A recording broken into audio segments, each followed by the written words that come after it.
പ്രിയ കുട്ടികളെ, നിങ്ങൾക്കെല്ലാം ഇഷ്ടപ്പെട്ട കളിയല്ലേ പാമ്പും കോണിയും?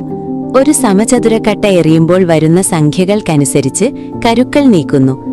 ആദ്യം 100-ലെത്തിയ ആൾ ജയിക്കുന്നു. ഇനി നമുക്ക് കാര്യത്തിലേക്ക് വരാം. കട്ടയെറിയുമ്പോൾ ലഭിക്കുന്ന സംഖ്യകൾ കോമയിട്ട് തുടർച്ചയായി എഴുതി നോക്കൂ.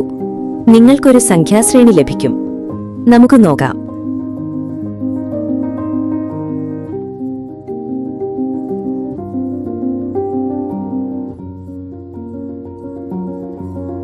എന്നാൽ മറ്റൊരു കളിയാവട്ടെ, തീപ്പെട്ടിക്കോലുകൾ കൊണ്ട് സമചതുരങ്ങൾ തീർക്കാം. ഇതിൽ നിന്ന് പലതരം ശ്രേണികൾ സൃഷ്ടിക്കാവുന്നതാണ്. നമുക്ക് നോക്കാം. ആദ്യമായി ഒരു സമചതുരം നിർമ്മിക്കാം. തുടർന്ന് അതിനോട് കൂട്ടിച്ചേർത്തുകൊണ്ട് കൂടുതൽ സമചതുരങ്ങൾ നിർമ്മിച്ചുകൊണ്ടിരിക്കാം. അതോടൊപ്പം ആകെ ലഭിക്കുന്ന സമചതുരങ്ങളുടെ എണ്ണം കുറിച്ചുവെക്കുകയുമാകാം. ഇപ്പോൾ ലഭിക്കുന്ന ശ്രേണിയാണ് നിങ്ങൾ ഏവർക്കും പരിചിതമായ എണ്ണൽ സംഖ്യാ ശ്രേണി.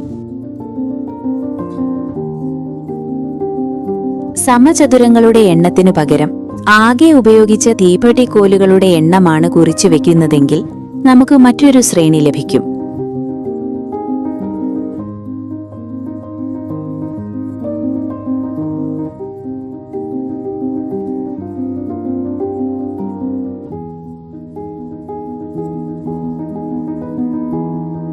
ഇതൊന്നുമല്ലാതെ മറ്റൊരു രീതിയിൽ എണ്ണിയാലോ? അതായത് ഓരോ തവണയും ലഭിക്കുന്ന ആകെ ചതുരങ്ങളുടെ എണ്ണം കുറിച്ചുവെക്കാം. അപ്പോൾ നമുക്ക് മറ്റൊരു സംഖ്യാശ്രേണി ലഭിക്കും.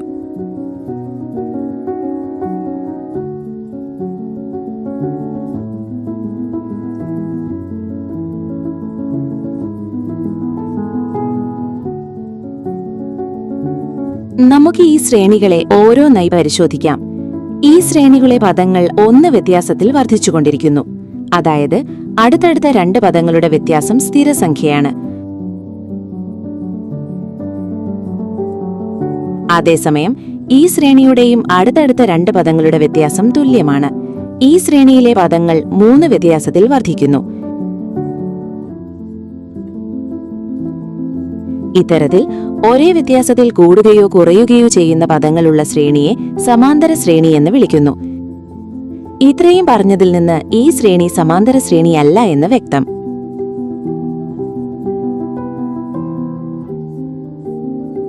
ഈ ശ്രേണി നോക്കുക. 1-ൽ തുടങ്ങി 3 വ്യത്യാസത്തിൽ കൂടി വരുന്ന പദങ്ങളാണിതിന്.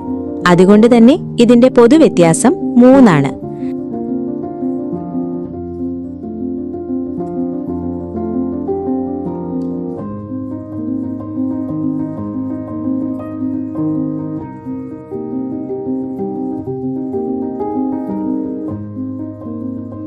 സമാനമായി മറ്റൊരു ശ്രേണി പരിശോധിക്കുക.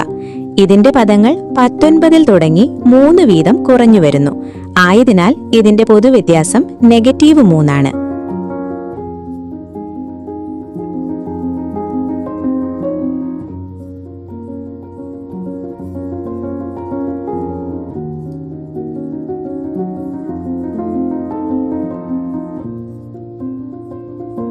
അഞ്ച് കൊണ്ട് ഹരിച്ചാൽ ശിഷ്ടം 2 വരുന്ന എണ്ണൽ സംഖ്യകളുടെ ശ്രേണി എഴുതുക. ഇത് സമാന്തര ശ്രേണിയാണോ? ആണല്ലോ. 5 തന്നെയാണ് പൊതുവ്യത്യാസം. ആദ്യ സംഖ്യ 2 ആണെന്ന് പ്രത്യേകം ഓർക്കണേ.